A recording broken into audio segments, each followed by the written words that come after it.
Pan India മൂവിയാണ് ശരിക്കും പറഞ്ഞാൽ.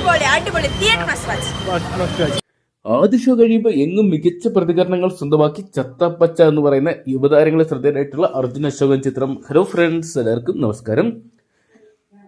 മലയാള സിനിമ 2026 മലയാളത്തിലെ ആദ്യത്തെ സൂപ്പർ ഹിറ്റ് അല്ലെങ്കിൽ ബ്ലോക്ക് ബസ്റ്റർ ഹിറ്റോട്ട് നീങ്ങാൻ പോവുകയാണ് ചത്തപ്പച്ച എന്ന് പറയുന്ന സിനിമ. എന്തൊക്കെയാണ് നിലവിൽ ഇതുവരെ റിലീസ് ചെയ്ത ചിത്രങ്ങൾക്കൊന്നും വൻ ചലനങ്ങൾ കേരള ബോക്സ് ഓഫീസിൽ സൃഷ്ടിച്ചില്ല. ആദ്യമായിട്ടാണ് 2026 റിലീസ് എത്തിയ ചിത്രം നല്ല രീതിയിൽ ബുക്കിംഗ് ഒക്കെ സ്വന്തമാക്കി ഇന്നതാ തിയേറ്ററോട്ട് എത്തിയിരിക്കുന്നത്. ചിത്രത്തിന് മികച്ച റെസ്പോൺസ് കൂടി വന്ന സാഹചര്യത്തിൽ ചിത്രം വൻ വിജയമായിട്ട് മാറുന്ന കാഴ്ചയെ കാണാൻ സാധിക്കുന്നുണ്ട്.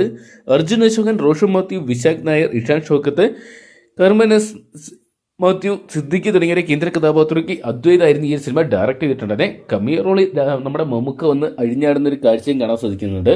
എന്തൊക്കെയാണ് ചിത്രം ബ്ലോക്ക് ബസ്റ്റർ ഹിറ്റായിട്ട് മാറുന്ന റെസ്പോൺസുകൾ എല്ലായിടത്തും തന്നെ ചിത്രത്തിനെ കുറിച്ച് വരുന്നുണ്ട്. മികച്ച ഒരു ഫാമിലി എന്റർടൈനറും അതോടൊപ്പം ഒരു ആക്ഷൻ എന്റർടൈനറും ഒരു കോമഡി എന്റർടൈനർ തുടങ്ങിയ എല്ലാ ലേബലും ചിത്രത്തിന് അർഹമാണെന്നുള്ള റിപ്പോർട്ടുകളാണ് പുറത്തു വരുന്ന വാർത്തകൾ വഴി അല്ലെങ്കിൽ പ്രേക്ഷക അഭിപ്രായങ്ങൾ വഴി കാണാൻ സാധിക്കുന്നത്. എന്തൊക്കെയാണ് ചിത്രം വൻ വിജയമായിട്ട് മാറുന്നതെന്ന് നമുക്ക് പ്രതീക്ഷിക്കാം. കാത്തിരിക്കാൻ ചിത്രത്തിന്റെ വരും ഷോകളുടെ റിവ്യൂകൾക്കായിട്ട് അതോടൊപ്പം തന്നെ ആദ്യത്തെ കളക്ഷൻ റിപ്പോർട്ടുകൾക്കായിട്ടൊക്കെ. അപ്പോൾ ചത്താപ്പച്ച എന്ന് പറയുന്ന സിനിമ നിങ്ങൾ ആരൊക്കെയാണ് ഇതിനോടൊപ്പം തന്നെ ചത്താപ്പച്ച എന്ന് പറഞ്ഞ സിനിമ നിങ്ങൾ ഇതിനോട് തന്നെ കണ്ടിട്ടുണ്ടെങ്കിൽ സിനിമയെക്കുറിച്ചുള്ള നിങ്ങളുടെ വലിയ അഭിപ്രായങ്ങൾ കമന്റ് ബോക്സിൽ പങ്കുവെക്കുക. വീഡിയോ ഇഷ്ടപ്പെട്ടെങ്കിൽ ലൈക്ക് ചെയ്യാനും ഷെയർ ചെയ്യാനും ചാനൽ സബ്സ്ക്രൈബ് ചെയ്യാനും മറക്കണ്ടോ.